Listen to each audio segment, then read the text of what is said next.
NXT was used a little bit like cannon fodder this week, going right up against AEW. And while the result was not great for them, I don't believe lessons were learned, as once again, NXT is just used as kind of a catch-all for a bunch of things that this company is trying to do right now, and I think it continues to hurt the product. What do I mean? Let's talk about it as we recap NXT.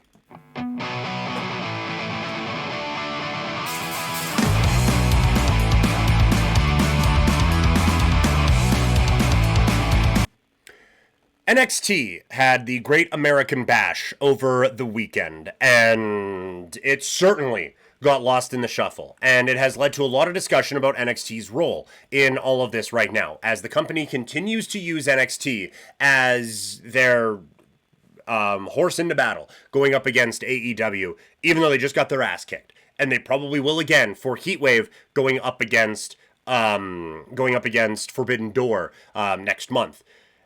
And once again, like I said off the top, I don't think any lessons are, certainly no lessons were learned from the Saturday night's main event Evolution Great American Bash thing, because you're doing the same thing again with NXT right now. They had so much to promote on this show. We're trying to kind of get ready for Heatwave. We're promoting a few WWE guys on Slammiversary coming up this weekend, and they are pushing LFG and Evolve. I just think it is too much to really focus on right now. It's, oh, right, that thing. Oh, right, that thing. Oh, right, that thing.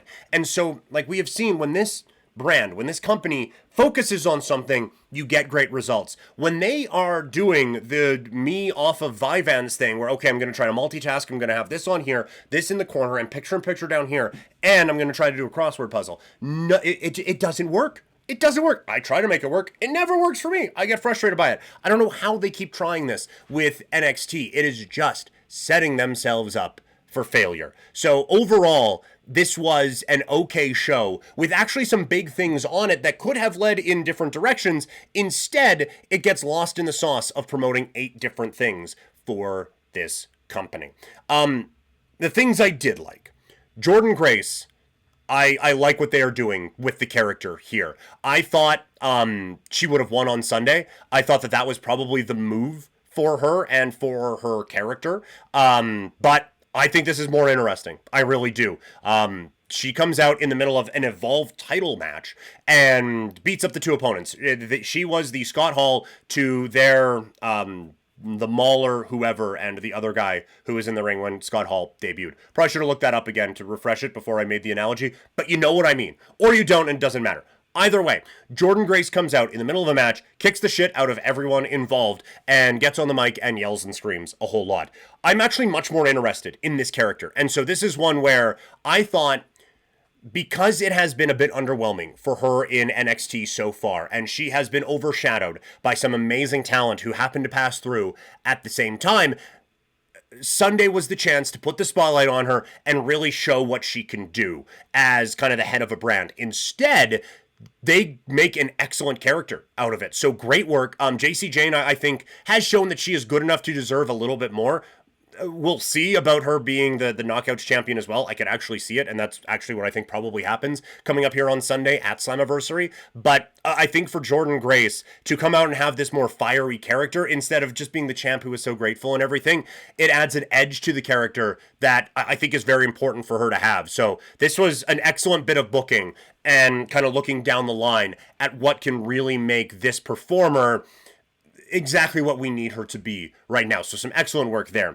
Tony D wins the triple threat match. I don't mind it ending like this. We said kind of in the lead up to it that these 3 kind of going their separate ways with Tony D, Stax, and Luca Crucifino all just kind of parting. That makes the most sense for everything. I think Tony D is main roster ready. I don't think there's a question about it. I think he should pop up on the show after SummerSlam. They're in New York. The character seems like something that would get over in that part of the world. I think that really makes sense to do that sort of a thing there, and maybe try to change the characters up a little bit for Stax and for Luca Crucifino so that we freshen them up a little bit. But it was always going to be clunky to have the mob boss up on NXT or on the main roster and have his mob, but with a different boss on NXT. Like it felt I know they are supposed to be two separate worlds. It felt too much like a crossing of streams could be happening at on that one. So I'm happy that they went in the direction that they did. And you also get Briggs and Inamura beefing. We kind of said wanted to see what the follow-up is going to be for this. I do think it's a little cheesy to have the Japanese guy fighting for honor, but I do think that it does make sense in this story and how they have kind of told it here. There is obviously still a little refining that we talked about with Josh Briggs, but I do think there's something there. And I think we are getting to something pretty good with Inamura too. And this is what this brand is for, and trying to really round these characters out with these two in particular. So it's going to be fun to see the development in a bit of a sink or swim type of a situation. And I'm interested to see where this all goes. Like I said, overall, it's an okay show. There are things that I really liked coming off of it, but the big moments here are overshadowed. And nothing about this made me more hyped for what they were hyping any more than I already was. I'm not going to watch LFG coming off of this. I'm not going to watch Evolve coming off of this. And I am going to follow Slammiversary in the same way I would have before. So they're trying to do a whole lot of things, and they're doing 100% of the things they need to do, 100% of the things they want to do, 50% as effectively as they need to do it. So hopefully there's some learning that is done with NXT in this way.